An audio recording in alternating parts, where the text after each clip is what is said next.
Welcome to the Unleash Greatness podcast with your host, Jonathan Mitchell. The best in personal, emotional, spiritual, and business development. Isn't she so good? Such a professional voice. Love it. This is Jonathan Mitchell and Unleash Greatness. You guys are tuning in. As always, I just want to say thank you so much for listening in. I appreciate you and whoever's out there listening.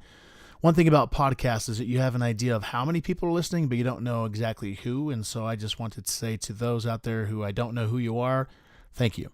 This is Unleash Greatness. You can go to unleashg.com for more about coaching or some gifts for you, some more podcasts, whatever. It's all there. Today is story time. I'm going to be telling you some stories from an article I found online.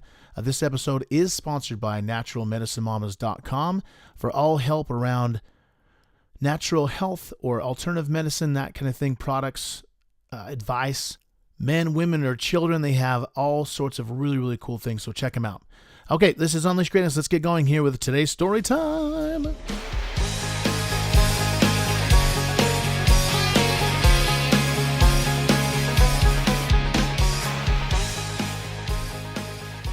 All right, you guys. All right. So today is story time. I try to find different articles online that we can go with or stories from friends. And by the way, those of you who may be new, today is Thursday. I do story time every single Thursday. Tomorrow's going to be my spiel day. Mondays are interview. Tuesdays are MBA musings. And Wednesday are book reviews. If you like that type of thing, check it out. Go to the website. There's tons more on iTunes, wherever heck you find podcasts. Trust me, I am there. So today I found an article on Inc.com that I actually just read, I think yesterday or this morning, but it was really, really cool stuff. So it's by Benjamin P. Hardy. I'll put the link here in the description so you can read this if you want as well. But it's under the productivity section. 8 things every person should do before 8 a.m. I'm going to read a couple of parts of this, which I think is really, really insightful and impactful. So he says in the very beginning of this article is intended to challenge you to rethink your entire approach to life. The purpose is to help you simplify and get back to fundamentals, which I love to death. So if you listen to any of my interviews, one of the things I ask every single person on the show is saying, what do you do in the morning to get yourself ready? And if you find similar themes, they all have similar things that they do. Sometimes they're a little bit different, but overall, there's a lot of similar themes. And so I thought it'd be good to go over this article because it tells very succinctly what to do in the morning before 8 a.m. Really, really cool stuff. So very, very simply, he kind of summarized it by just saying, wake up, get in the zone, get moving, get the right food in your body, get ready, get inspired, get perspective, and do something to move you forward. He goes into a little bit more detail on some of these. The first one is getting a 7+ hours of sleep the night before.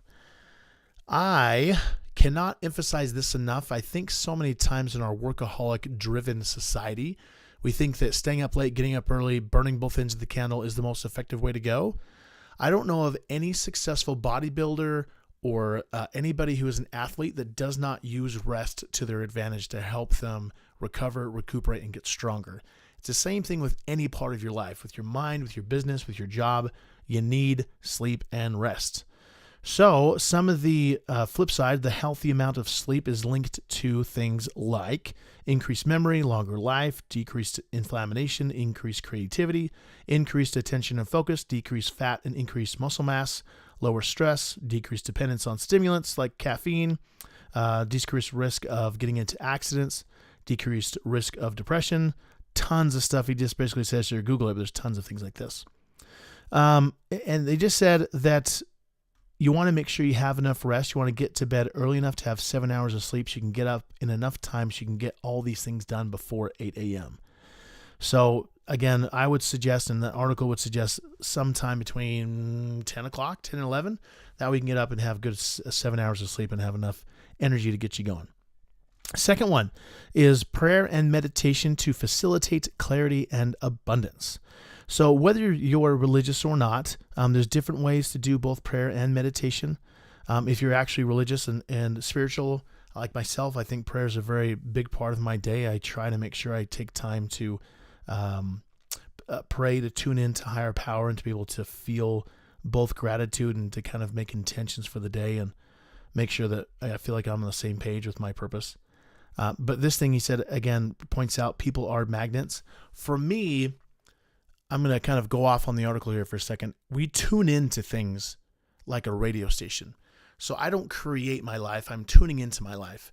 And yes, we are magnets, but for me, it feels better and resonates more because obviously I'm a musician. I talk about music. If I'm tuning into the station of gratitude, it's easier for me to stay there all day instead of getting up in a hurry, being rushed and stressed, and then my station is stress. I don't want to have that. One thing he points out a lot that I like a lot is regardless if you're religious or spiritual or whatever, anyone and everyone can be grateful in the morning. So one thing he points out is being grateful. It's called the mother of all virtues. Get yourself in that space. So when you first get up, you focus on what you're grateful for, from the most simplest things like being able to feel the floor with your feet or being able to breathe, see, taste, touch, smell, all that stuff. Being grateful for things genuinely and being authentic in it and getting into that space. Third thing is work hard or hard physical activity. And he says in here, despite endless evidence of the need of exercise, only 1/3 of American men and women between 25 and 64 engage in regular physical activity, according to Centers for Disease Control's National Health Survey, which is crazy to me. If you want to be among the happy and healthy, make sure you get one of the first things you do after you're being grateful is getting yourself moving. And even, I would say in this one, even if you've never worked out before and you want to get into it, give yourself the space or permission to say, I'm going to work out for at least 10 minutes. If I go longer than 10 minutes, awesome. But give yourself at least 10 minutes to do something. Jumping jacks, sit-ups, push-ups. I mean, you can do anything at any place. You don't have to have equipment. You don't have to have a gym membership. It takes a decision to say, I'm going to do at least something for 10 minutes in the morning. Next, which I found very interesting. I did read the book 4 Hour Body, but he just points out from Tim Ferriss's book, making sure you have at least 30 grams of protein before breakfast. According to Tim in his book, his father did this and lost 19 pounds in 1 month. Protein-rich foods keep you full longer than other foods because they take longer to leave the stomach. And protein keeps blood sugar levels steady, which prevents spikes in hunger and carbohydrate cravings, that kind of thing. So very, very interesting. Make sure you have at least 40% of your breakfast calories as protein. So eggs, bacon, even like natural things like legumes, greens, nuts, seeds, whatever. Just something that gives you protein at least 30 grams in the morning. Next, which I find kind of interesting, I'm not sure if, how I feel about this one because it would definitely wake me up, is doing a cold water shower. So he points out Tony Robbins starts every morning by jumping into a 57-degree Fahrenheit swimming pool. Cold water immersion radically facilitates physical and mental wellness. When practiced regularly, it provides long-lasting changes to your body's immune, lymphatic, circulatory, and digestive systems to improve quality of life. And it can also increase weight loss because it boosts metabolism. Kind of crazy. In 2007, he points out that a study routinely taking cold showers can treat symptoms of depression and often more effective than medications because cold water triggers a wave of mood-boosting neurochemicals to make you feel happy, which is nuts. I'm going to definitely try this because I just barely read this, so I'm definitely going to experiment with this one and see how I feel about this. We'll see how it goes. Next from there is, this is cold shower. Next is listen to or read uplifting content. So whether that's personal development or some sort of spiritual or religious topic or something, you want to seek. One thing he points out in this, which I thought was very, can be kind of shifting in your life if you let it kind of hit you, is he says, ordinary people seek entertainment, extraordinary people seek education and learning. It is common for the world's most successful people to read at least one book per week. They are constantly learning. Now, you don't necessarily have to do that. You could do an audio book, or you could read something. Just do something that is uplifting to you and kind of get you moving. Number 7 thing he says is review your life vision. Goals should be written down short-term and long-term. So whether you made resolutions or maybe you have a goal for this week or maybe it's for this year, take time to look at your whatever you use, vision boards, life vision, whatever. I use a little bit different strategy. I don't necessarily have a vision board, but I do have very clear gratitude statements that are tuning me into the future that I'd like to have. And so this is the space I would do that very thing where I'd make sure I'm tuning into my vision, my purpose, what I'm wanting to do. Number 8 is doing at least one thing towards long-term goals. So he says here, willpower is like a muscle because it depletes when it's exercised. Similarly, our ability to make high-quality decisions becomes fatigued over the course of the day. The more decisions you make, the lower their quality and the weaker your willpower. So you say you want to make mornings like this consistently while your decisions about moving forward are happening in the morning, which is, again, fascinating to me. So let's review all these real quick. So in the morning, first thing is get a healthy 7 hours plus of sleep. So getting to bed by 10 or 11-ish, getting up by 5 or 6. 2 is, first thing is prayer, meditation, or gratitude to facilitate abundance. So just being grateful for what you've been given.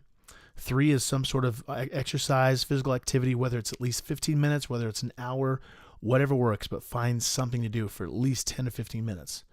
Number 4 is consume 30 grams of protein in whatever shape or form that can be to you, whether you're vegetarian or you like meats like myself, whatever, just make sure you have 30 grams. 5, take a cold shower after obviously working out. 6 is listen to or read uplifting content. 7, review your life vision, your goals, your purpose, your whatever it is you have. And 8 is do at least one thing or make one decision towards your long-term goals as you are clear. I will post this link to this article, fascinating read by, again, Benjamin Hardy from Inc.com, in the description of this podcast. If you guys find anything you like, or if you have your own stories you want to share with me, please go on to the website and share them with me. I'd love to share them on the podcast and inspire the people. I don't care how small or insignificant you might think it is, but any story you have that you feel like would be inspirational, please share with me, and I will be willing and able and happy to share on the podcast with the audience out there. Thank you so much, you guys. Once again, always appreciate you guys listening in. One more day tomorrow. Make it a fantastic, superb, supreme Thursday. And yeah, until then, we'll talk to you later.